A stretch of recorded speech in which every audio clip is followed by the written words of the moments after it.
Good morning. Ayan. Ano na ba? 10 days, 9 days na ang last upload ko ng regular video. Kasi sobrang maraming pinoproblema, maraming pinagdadaanan. So, si Lola Rick natapos na namin ang kanyang 9 days na padasal at nailibing na din siya. Yun ang bahay niya ngayon.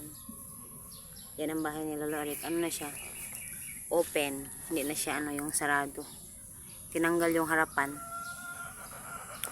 Tapos sa sobrang pagod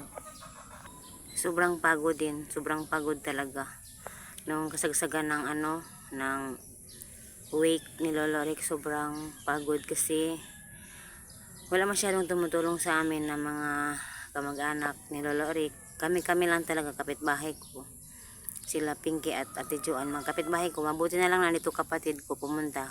Kung hindi, sobrang hirap na hirap talaga ako sa mga gagawin.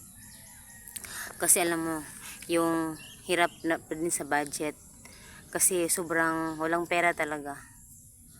So, walang pera. Alam niyo na, magastos talaga kasi ang mga merienda, maraming yung nagbilar.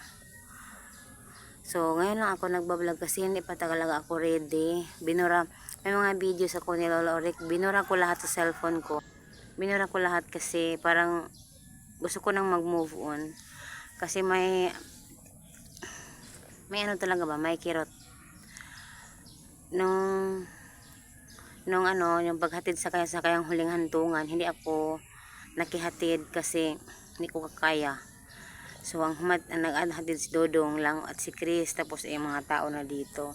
Si Dodong doon sa simbahan, iyak ng iyak pala. Sa lahat ng mga kamag-anak na pumunta, si Dodong lang ang iyak ng iyak.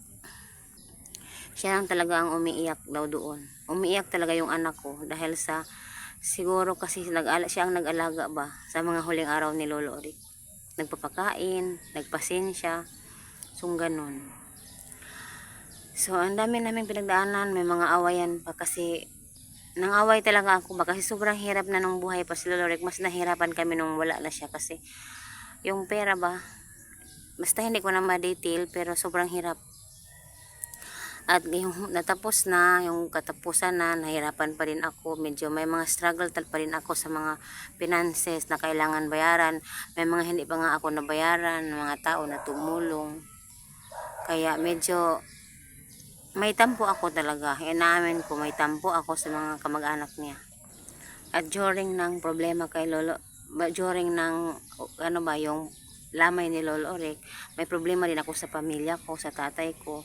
Parang nagpatong-patong ba. Sabi ko, bakit ba ganito? Bakit may isang problema? Bakit may sumunod? Patong na naman. Kasi yung tatay ko nagkasakit din naman. Tapos, kailangan niyang alagaan din na hindi ako makauwi-uwi. Hanggang ngayon, kasi nung nag-aaral na dito din, hindi pwedeng i-transfer agad-agad. So, yung kapatid ko, 4th year college na din. Tapos, may problema din kasi kulang sa pera. Ang dami ko talagang iniisip. Tapos, last week pa ang klase niya. Hindi siya nakauwi hanggang ngayon kasi wala akong pamasahe para sa kanya. So, hanggang ngayon, andito pa din siya. Bahalak umuwi mamayang gabi. Hindi ko alam, mamayang hapon. Naghahanap si Chris ng mahiraman ng pera para makauwi din siya. Kasi kailangan na talaga niyang umuwi. Sobrang pasalamat ako sa bunso namin kasi pumunta siya dito na ito din ang nangyari. Natulungan talaga ako niya para blessing in disguise na pumunta siya dito sa amin. At ngayon, ayun nga, kahapon, nagtatalo-talo kayo magkapatid kasi wala mga pera pang pamasahe sa kanya. So, ang ginawa ni Chris, manghihiram na lang si Chris. May mahiraman din naman. Ang problema, ang ibabayad din. Kasi yung kapatid ko, 4th year college na din, sayang din naman pag hindi niya tapos yung pag-aaral niya. So, kailangan talaga niya. Gusto na sana niyang hindi mag-aral, gusto niyang magpahinga ngayon nga sim semester kasi gusto niyang magtrabaho muna kasi hirap daw talaga siya sa pera. Kapag di ko na alam. Ang Diyos na lang bahala, basta ginagawa ko din lahat para makatulong pero kung hanggang saan lang talaga yung kaya. Kasi hanggang ngayon hindi pa rin ako okay. Sobrang yung pagtulog ko hindi pa din okay. Yung pagtulog ko parang nagigising-gising pa din ako. Kasi yung time na yung kasagsagan ng pagkasakit ni Lolo Rick hanggang week niya, yung nervous ko talaga, yung anxiety ko, yung mental health ko hindi talaga okay. Sobrang grabe yung nervous ko. Parang dinadala-dala ko lang, parang okay lang ako.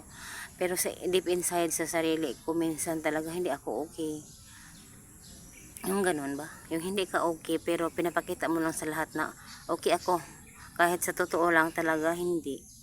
Kahit minsan talaga parang matulala ako sa kwarto. Minsan ayaw kong lumabas. Pero wala akong choice kasi kailangan kong lumabas kasi ako ang nakaano dito, nakatuka. Kasi kami lang dalawa ni Chris pag-araw dito ng mga kamag-anak.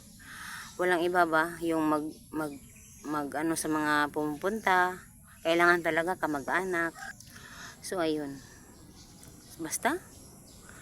So yun lang muna ang i-share ko. Thank you for watching. Yun ang vlog ko today. Ngayon po ay August 6 morning. Si Dodong nasa school na. Ito pa. Yun pa, may iba pa akong mga kay Dodong. Kasi yung nawala si Lolo Rick. Si Dodong pagka-Lunes nag-aral din. Ay, grabe. Ang pinagdaanan ko talaga. Yung patong-patong yung mga iniisip, yung mga pinoproblema. Sa next video ko na yun, isi-chika.